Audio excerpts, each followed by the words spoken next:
Creativity চ্যানেলে সকলকে স্বাগত। সুপ্রিম কোর্টে 17 তারিখ 32,000 শিক্ষক শিক্ষিকার চাকরি সংক্রান্ত মামলার শুনানি রয়েছে। তো সেই মামলার লিস্টেড হলো দীর্ঘদিন পরে জাস্টিস দীপঙ্কর দত্তের বেঞ্চে। তো বিষয়টি হলো এখানে রাজ্যের অবস্থান কি হবে, কারণ নতুন সরকার রাজ্যের অবস্থান কি হবে এবং নতুন কিছু ডকুমেন্টস সাবমিশন এবং নতুন পার্টি ও লেটার দেওয়া নেওয়া হলো। তো পুরো বিস্তারিত বিষয়টি আমরা এখানে দেখে নেব যে রাজ্যের ভূমিকাটা কী এই মামলার ক্ষেত্রে। তো সেই বিষয়ে কিন্তু গতদিন কলকাতা হাইকোর্টে একটি মামলা চলাকালীন অল্প করে উঠে এসেছিল। বায়োলজিক্যাল ট্রান্সফার সংক্রান্ত যখন মামলা চলছিল তখন অ্যাডভোকেটদের মধ্যে কথাবার্তার মধ্যে দিয়ে সেই বিষয়টি হালকা হলেও কিন্তু আঁচ পাওয়া গেল। তো আগেও আমরা আঁচ পেয়েছি রাজ্য সরকার, বর্তমান রাজ্য সরকার এই বিষয়ে নিরপেক্ষ ভূমিকা গ্রহণ করবেন। তো এরকম একটি বিষয়। তো চলুন আমরা পুরো বিষয়টি দেখে নিই।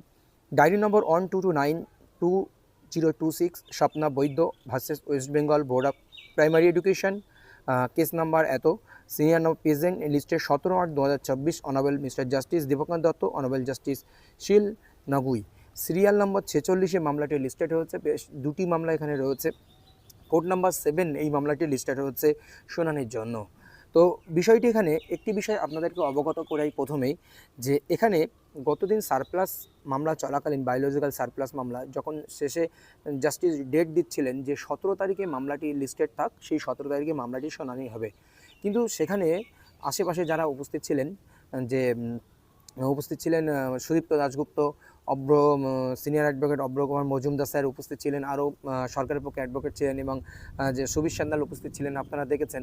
তো সেই সময় সুবীর সান্যাল বলে উঠলেন, আমাদের তো 32,000 মামলা, ওই দিন তেমন কিছু নেই, তোরা রাখতে চাস রাখ। এরকম একটা বিষয় কথোপকথন কিন্তু একটা আলোচনা হয়েছিল সুদীপ্ত দাশগুপ্ত স্যারের সঙ্গে, এবং এছাড়াও যেখানে রাজ্য সরকারের পক্ষে অ্যাডভোকেট ছিলেন সেখানে একটা কথোপকথন হয়েছিল যে আমাদেরও তো কোনো ব্যাপার নেই। তখন ওখানে উঠে এসেছিল আপনারা থাকবেন, আমাদের মানে আপনারা থাকবেন ইত্যাদি ইত্যাদি বিষয়গুলো নিয়ে আলোচনা হয়েছিল, যে কারা কি থাকবে না থাকবে এইসব বিষয় সামান্য একটু আলোচনা উঠে এসেছিল।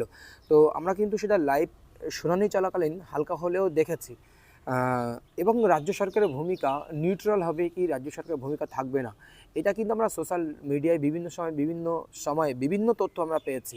তো আমরা আগামীকালে দেখতে পাবো যে রাজ্য সরকার কি বলতে চাইছেন, বা রাজ্য সরকার কি থাকবে না, কালকে শুনানি কি দীর্ঘায়িত হবে।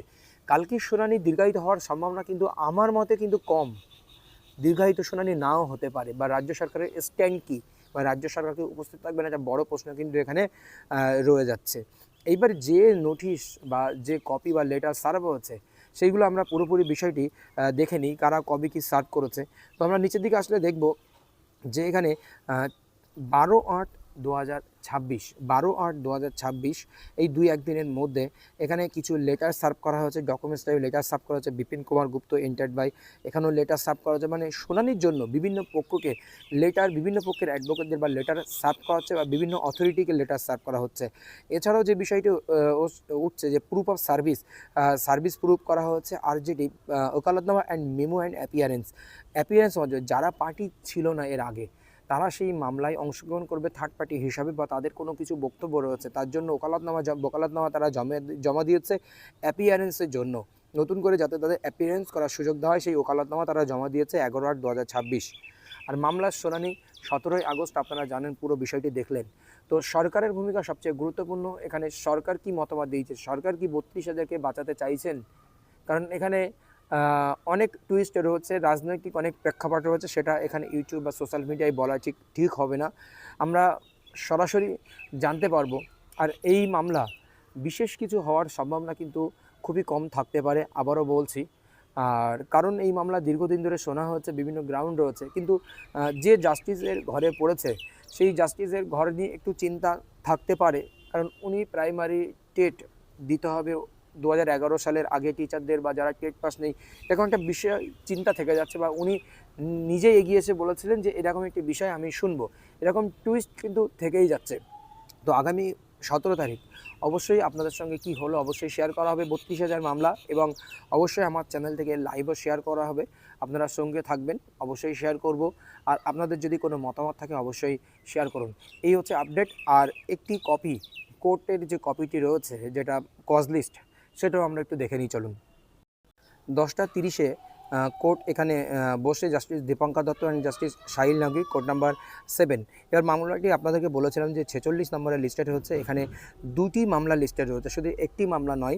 আপনারা ওখানে 46 নম্বর জাস্ট দেখলেন, কিন্তু আরও একটি মামলা এর সঙ্গে রয়েছে, 2টি মামলা 46(1)-এ আরেকটি মামলা রয়েছে, স্বপ্না বৈদ্য and Warsi, West Bengal board of primary education.